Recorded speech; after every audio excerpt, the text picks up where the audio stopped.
جو زبان جنت کی خبر دے رہی ہے وہی زبان ان کے سردار جنت ہونے کی خبر دے رہی ہے، سرداران جنت ہونے کی خبر دے رہی ہے۔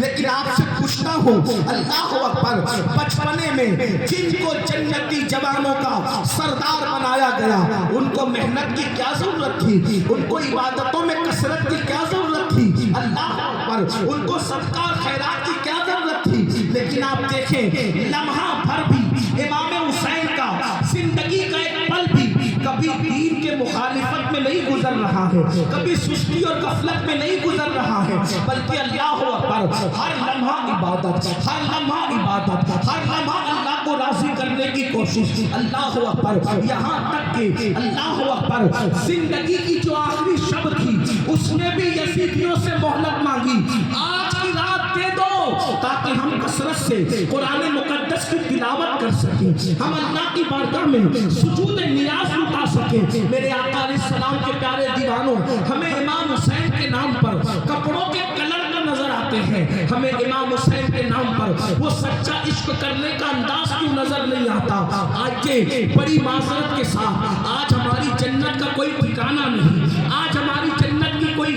اللہ اکبر گارنٹی نہیں ہے، کسی کے پاس جنت کی گارنٹی نہیں، اس کے باوجود بھی آج ہم بے فکر ہیں۔ کہتے مولانا قیامت میں جو ہوگا دیکھا جائے گا، کہتے مولانا قبر میں جو ہوگا دیکھا جائے گا۔ میرے بھائیو آؤ سیدنا امام حسن بصری رضی اللہ تعالیٰ عنہ روایت فرماتے ہیں، امام حسن بصری فرماتے ہیں میں حج کو گیا، امام حسن بصری کہہ رہے ہیں میں حج کو گیا، جب میں حج کے لیے گیا تو میں نے کیا دیکھا؟ اللہ اکبر، کوئی بندہ ہے، امام حسن بصری کہتے ہیں میں حج کے لیے گیا تو میں نے دیکھا کوئی بندہ ہے اور وہ بندہ زمین سے ایسے چپکا ہوا ہے، زمین سے ایسے لگا ہوا ہے جیسے گیلا کپڑا، جیسے گیلا کپڑا زمین پہ رکھو تو وہ کپڑا کیسے زمین پہ چپک جاتا ہے، ایسے ہی کوئی بندہ زمین پہ چپکا ہوا ہے اور اللہ کی بارگاہ میں وہ بندہ دعا کر رہا ہے، اے اللہ میری مغفرت فرما دے، اے اللہ میری مغفرت فرما دے، اے اللہ میری مغفرت فرما دے، اور وہ روتا ہے، اس کے آنسو سے داڑھی تر ہوتی ہے اور داڑھی سے آنسو ٹپک ٹپک کر زمین تر ہوتی ہے۔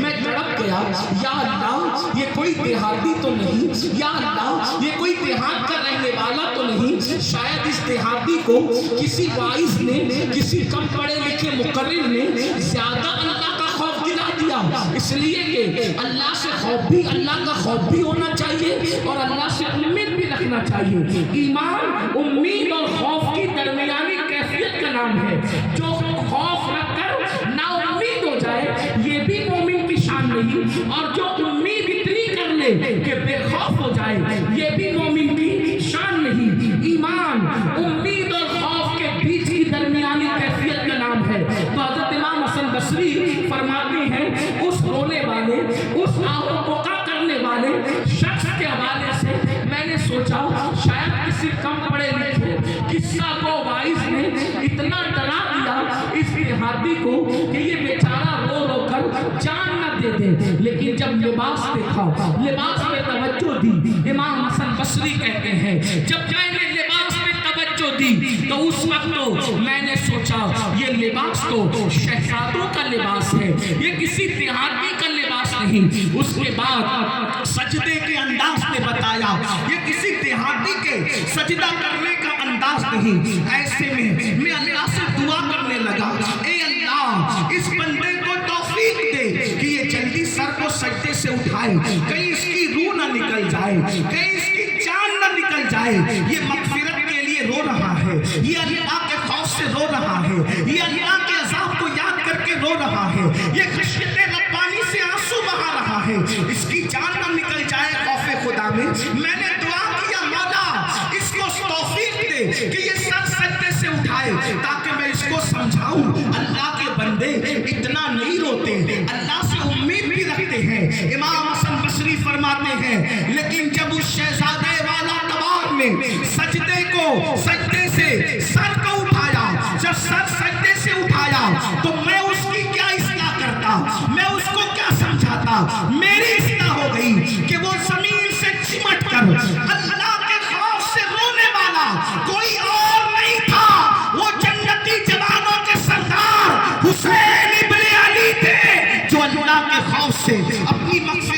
ہوا اس شان سے کرتے ہوئے رو رہے تھے. مجھے اس دن پتا چلا جب جنتی جوانوں کا سردار آخرت کو یاد کر کے اپنی مغفرت کا سوال کر کے اللہ رب العزت کے خوف سے اتنا آنسو بہاتا ہے تو ہم کو کتنا آنسو بہانا چاہیے. وہ قاری قرآن جس کا کٹا ہوا سر نیزے پہ قرآن پڑھ رہا ہے وہ اتنے آنسو بہائے. اب آپ مجھے بتاؤ اے ہزاروں کی تعداد میں ذکر اہل بیت سننے والوں, میں تم سے پوچھنا چاہتا ہوں, امام علی مقام سے محبت کا دعویٰ ہے. ایمان والے دل پہ ہاتھ رکھ کر سوچو, آج سے پہلے قرآن کب ہاتھ میں لیا تھا؟ آج سے پہلے قرآن کب اٹھایا تھا؟ آج سے پہلے قرآن کی تلاوت کب کی تھی؟ اللہ اکبر. سالوں سال بیت جاتے ہیں, کبھی قرآن ہاتھ میں نہیں لیتے, کبھی قرآن کو ہاتھ میں نہیں اٹھاتے. بتاؤ کیا منہ دکھاؤ گے امام حسین کو؟ کیا منہ دکھاؤ گے حسین اعظم کے نانا کو؟ کیا منہ دکھاؤ گے اللہ رب العزت کو کہ مسلمان 3 گھنٹے فلمیں تو دیکھتا تھا, مسلمان گھنٹہ سیریل تو دیکھتا تھا, مسلمان گھنٹہ جو موبائل پر گیم تو کھیلتا تھا, مسلمان گھنٹہ دوستوں کے ساتھ گپ شپ کرتا تھا, اس کو ٹائم نہیں تھا تو اللہ کے قرآن کی تلاوت کے لیے نہیں تھا. صوفیاء کرام فرماتے ہیں بہت سارے جوان تو ایسے ہیں جن کو قرآن پڑھنا نہیں آتا, انگلش سیکھی تاکہ نوکری ملے, توجہ کرنا, انگلش سیکھی تاکہ نوکری ملے, کالج میں گئے تاکہ اچھا رشتہ ملے, مستقبل سنور جائے, ہے نا, یہ سیکھا وہ سیکھا. نادان انسان, تو نے سب سیکھا, کیا تو نے اللہ کی کتاب بھی سیکھی؟ کیا تو نے قرآن بھی سیکھا؟ 80% مسلمان ہیں جن کو قرآن پڑھنا نہیں آتا. صوفیاء کرام فرماتے ہیں جس نے دنیا میں قرآن پڑھنا نہیں سیکھا وہ قیامت کے دن اندھا اٹھایا جائے گا, وہ اندھا اٹھے گا. پوچھنا چاہتا ہوں کمپیوٹر سیکھنے کے لیے ٹائم نکالنے والے میرے بھائی, میں تجھے سلام کرتا ہوں, بالکل تو کمپیوٹر سیکھ. گاڑی سیکھنے والے گاڑی بھی سیکھ, جو سیکھنا ہے سب سیکھ, لیکن یاد رکھ جو سیکھے گا وہ دنیا میں کام آئے گا. اگر قرآن سیکھ لے گا تو وہ قبر میں بھی کام آئے گا, وہ میدان محشر میں بھی کام آئے گا. اور یاد رکھنا قرآن سیکھنے کے لیے تم جیسے ذہین جوانوں کو 3 مہینے سے زیادہ کا وقت نہیں لگے گا. کیوں نہیں سیکھتے قرآن؟ بتاؤ جو دنیا میں اندھا ہے وہ بھکاری بنتا ہے کہ نہیں بنتا؟ جو دنیا میں اندھا ہے وہ محتاج بنتا ہے کہ نہیں بنتا؟ جو دنیا میں اندھا ہے اللہ اکبر لوگوں پہ بوجھ بنتا ہے کہ نہیں بنتا؟ لوگ کہتے ہیں آنکھ نہیں ہے, نین ہے تو چین ہے, نین نہیں تو چین نہیں. آپ سے پوچھتا ہوں مسلمانوں, دنیا کا اندھا قیامت میں آنکھ والا اٹھے گا, لیکن قرآن نہ سیکھنے والا قیامت میں اندھا اٹھے گا. اندھے اٹھو گے تو اپنے نبی کا دیدار کیسے کرو گے؟ اندھے اٹھو گے تو اپنے خدا کا دیدار کیسے کرو گے؟ یہ دنیا ہے, دنیا یزید کی زندگی بتا رہی ہے. عیش کرو گے, زنا کرو گے, اللہ کے دین کے خلاف زندگی گزارو گے تو تمہاری نسلیں بھی ختم ہو جائے گی. بتاؤ, لکھنے والوں نے یہاں تک لکھا یزید 8, 12 یا 14 بیٹے چھوڑ کے مرا. مختلف اقوال ہیں, 8, 12 یا 14 بیٹے چھوڑ کے یزید مرا. چراغ لے کر نہیں, جاؤ سورج لے کر کے ڈھونڈ لو, تمہیں یزید کا کوئی بیٹا نہیں ملے گا. حسین نے سب لٹا کر ایک بیمار بچایا تھا. آج پوری دنیا میں مسلمان کا کوئی محلہ نہ ملے گا جہاں حسین کی اولاد نہ رہتی.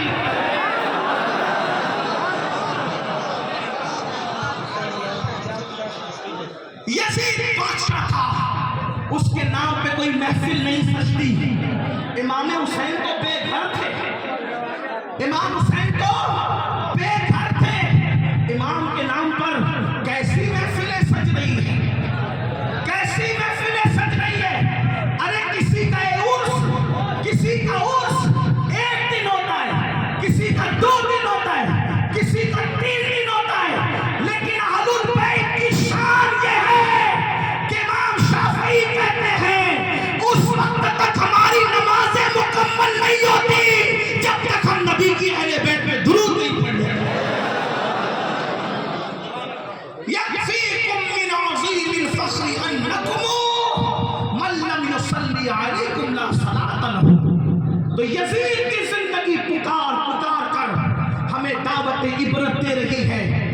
قبروں کا نشان بھی مٹے گا، نسلیں بھی مٹے گی، اولاد بھی ختم ہوگی، عیش دنیا کا زیادہ دن تک نہیں ہے۔ میری قوم کے جوانوں، کب تک دنیا میں ڈوبے رہو گے؟ کب تک دنیا کے غلام بن کر رہو گے؟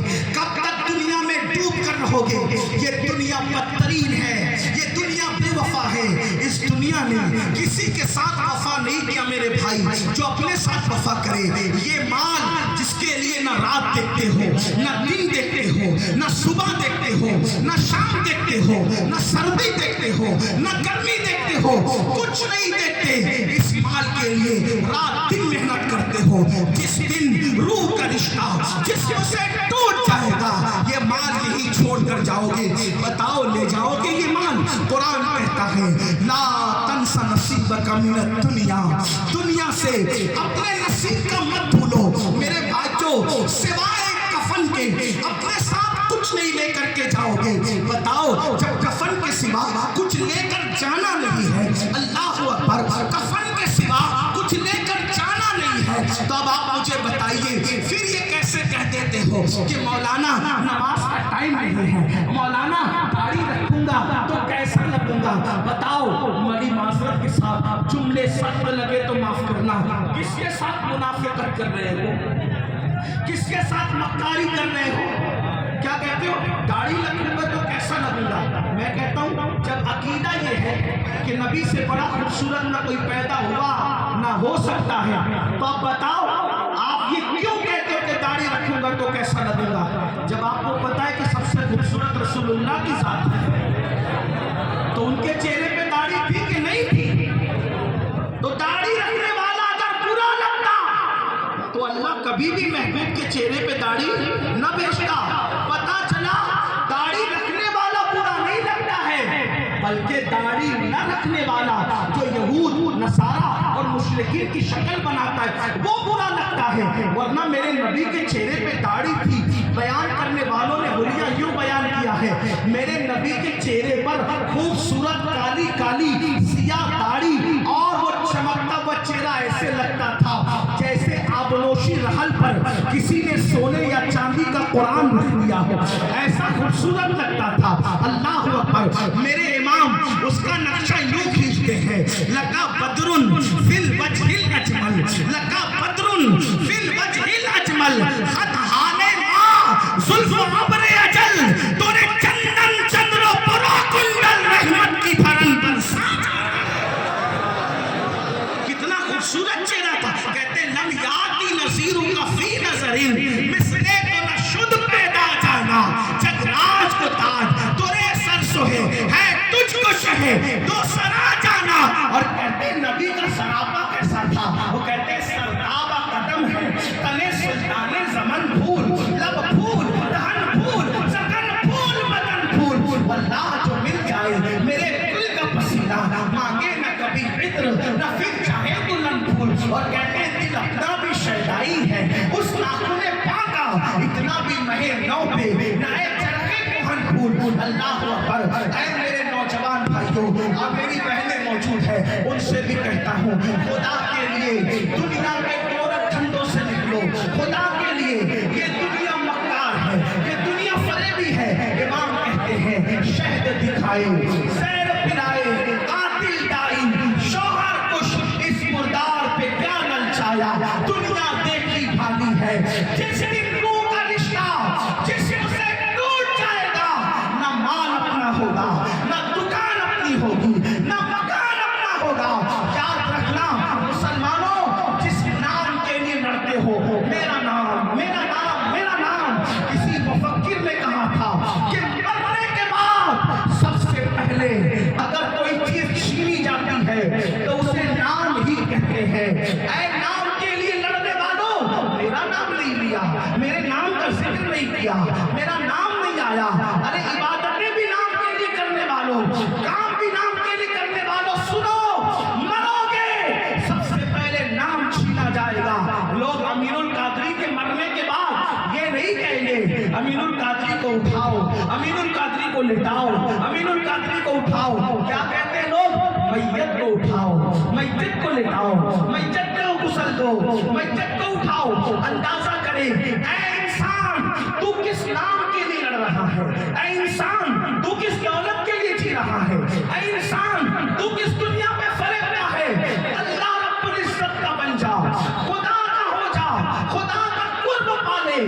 دنیا میں کسی کو وقت نہیں ملتا، وقت نکالنا پڑتا ہے، ٹائم نکالنا پڑتا ہے۔ یاد رکھنا، مسجدیں سونی کرنے والوں، حسین پاک کے نانا کا فرمان ہے کہ نماز میں میری آنکھوں کی ٹھنڈک ہے۔ وہ کیسا عاشق رسول ہے جو اپنے نبی کی آنکھوں کو ٹھنڈک نہیں پہنچاتا۔ اللہ اکبر۔ نشے کے اڈوں میں جانے والوں اور نشہ کرنے والوں، حسین پاک کے نانا جان کا فرمان ہے جو نشہ کرتا ہے گویا کہ وہ محمد عربی پر نازل ہونے والے کا انکار کرتا ہے۔ علماء اس کی تشریح کرتے ہوئے فرماتے ہیں اگر وہ نشے کو حلال جان کر کرے۔ آپ سے پوچھنا چاہتا ہوں، آج وہ نوجوان جو ملت کا سرمایہ ہے، وہ نوجوان جو ملت کا معمار، وہ نوجوان جو ملت کی عزت، جو ملت کی آبرو، وہ نوجوان جو ملت کے لیے حیات نو کا پیغام ہے، آج وہی جوان گیم میں الجھ گیا، گانوں میں الجھ گیا، باتوں میں الجھ گیا، تماشوں میں الجھ گیا، اپنے مقصد سے نظر ہٹ گئی۔ آؤ امام علی مقام پیغام دے رہے ہیں، آخرت کی فکر کرو، آخرت کی تیاری کرو۔ حضرت سید ابرار میاں صاحب کی آج سالانہ فاتحہ ان کا عرس ہے۔ دیکھو، سید کو بھی جانا، دوسروں کو بھی جانا، نیکوں کو بھی جانا، بدوں کو بھی جانا۔ اللہ اکبر۔ اور ایک بات یاد رکھنا، قبر میں اکیلے جانا ہے۔ قبر میں نہ کسی کی دادا گیری چلے گی، نہ قبر میں کسی کی بابا گیری چلے گی۔ آپ ٹیچر ہیں اپنے گھر کے، ڈاکٹر ہیں اپنے گھر کے، خطیب ہیں اپنے گھر کے، عالم ہیں اپنے گھر کے۔ قبر میں تو یہ دیکھا جائے گا ایمان سلامت لایا یا نہیں لایا۔ قبر میں تو یہ دیکھا جائے گا اچھا عمل کر کے آیا کہ نہیں آیا۔ مسلمانوں بتاؤ، ایک بزرگ فرماتے ہیں، ذرا غور سے سننا، ایک بزرگ فرماتے ہیں کہ ایک کفن چور نے میرے ہاتھ پہ توبہ کی۔ دل کے کان سے سننا بھائیو، ایک کفن چور نے میرے ہاتھ پہ توبہ کی اور وہ سینکڑوں کفن چرا چکا تھا۔ میں نے اس سے پوچھا، اے اللہ کے بندے، تو لوگوں کے کفن چراتا رہا، اب تمہیں توبہ کرنی ہے، یہ بتا۔ میں تجھ سے پوچھنا چاہتا ہوں کہ کتنی قبروں میں تو نے مسلمانوں کے چہرے قبلے کی طرف دیکھے؟ توجہ سے سننا، کچھ یاد رہے نہ رہے، یہ بات یاد کرنے میں اپنی گفتگو پوری کرتا ہوں۔ توجہ فرمائیں، وہ بزرگ فرماتے ہیں جن کے ہاتھ پہ کفن چور نے توبہ کی تھی کہ بیٹا بتا، جب تو لوگوں کے کفن چراتا تھا، جب تو لوگوں کے کفن چراتا تھا تو کتنے لوگوں کے چہرے تو نے کعبے کی طرف دیکھے اور کتنے لوگوں کے چہرے تو نے قبر میں کعبے سے پھرے ہوئے دیکھے۔ مسلمانوں، بہت بڑی بڑی باتیں ہم کر چکے، ہم جنتی، ہم یہ، ہم وہ، بڑی معذرت کے ساتھ اللہ کے فیصلے ہماری مرضی کے مطابق نہیں ہوں گے۔ اللہ کے فیصلے اللہ کی مرضی کے مطابق ہوں گے۔ اللہ کے بندوں، اس اللہ کی خفیہ تدبیر سے کیوں نہیں ڈرتے جو نبی کے بیٹے کو بھی جہنم میں ڈال رہا ہے؟ حضرت نوح کا بیٹا جہنم میں ڈالا جائے گا، کیوں نہیں ڈرتے اللہ سے؟ حضرت لوط علیہ السلام کی ایک بیوی جہنم میں ڈالی جائے گی، کیوں نہیں ڈرتے اللہ سے؟ بنی اسرائیل پر جو پتھر برسے، ان کے چہرے جو سور اور بندر کی طرح کیے گئے، وہ معمولی لوگ نہیں تھے، وہ اولاد پیغمبر تھے، اولاد پیغمبر۔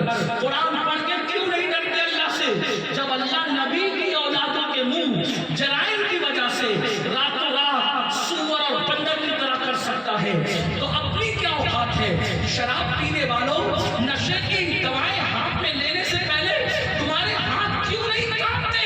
یہ سوچ کر کہ اگر وہ بنی اسرائیل کو سور اور بندر کی شکل دے سکتا ہے تو میرا کیا حال ہوگا؟ کسی عورت پر باپ کی نظر ڈالنے سے پہلے آنکھیں کیوں نہیں کانپتی کہ وہ اللہ جو لوط علیہ السلام کی قوم پر پتھر برسا سکتا ہے تو وہ میرا کیا انجام کرے گا؟ یاد رکھنا، کب تک کے شیطان کے مکر کا شکار نہ ہوگے، کب تک خود فریبی کا شکار نہ ہوگے، کب تک سوچو گے کہ صرف میں جنتی ہوں، میں جنتی ہوں؟ کیا سرٹیفکیٹ ہے آپ کے پاس؟ کیا ثبوت ہے آپ کے پاس؟ برا لگے تو معاف کرنا، لیکن اتنا ضرور کہوں گا، پچھتانا لو، رونا ہے تو یہاں رو لو، گڑگڑانا ہے تو یہاں گڑگڑا لو.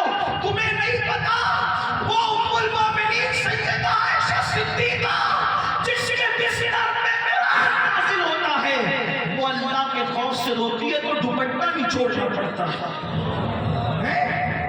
وہ اللہ کے خوف سے روتی ہے تو دوپٹہ بھی چھوڑنا پڑتا ہے. ہمیں کب ہوش آئے گا؟ ایک دن مرنا ہے، ایک دن موت ہے میرے بھائی. اور سود کے دھندے کرنے والے میرے بھائی، عورتوں پہ پاپ کی نظر ڈالنے والے میرے بھائی، روایتوں میں آتا ہے جو عورتوں کو پاپ کی نظر سے دیکھے جب وہ مرے گا تو مرنے سے پہلے ڈر ہے کہ اس کا ایمان اس سے چھین لیا جائے گا. عورتوں کو پاپ کی نظر سے دیکھنے والا جب مرے گا اس کی زبان پہ کلمہ جاری نہیں ہوگا.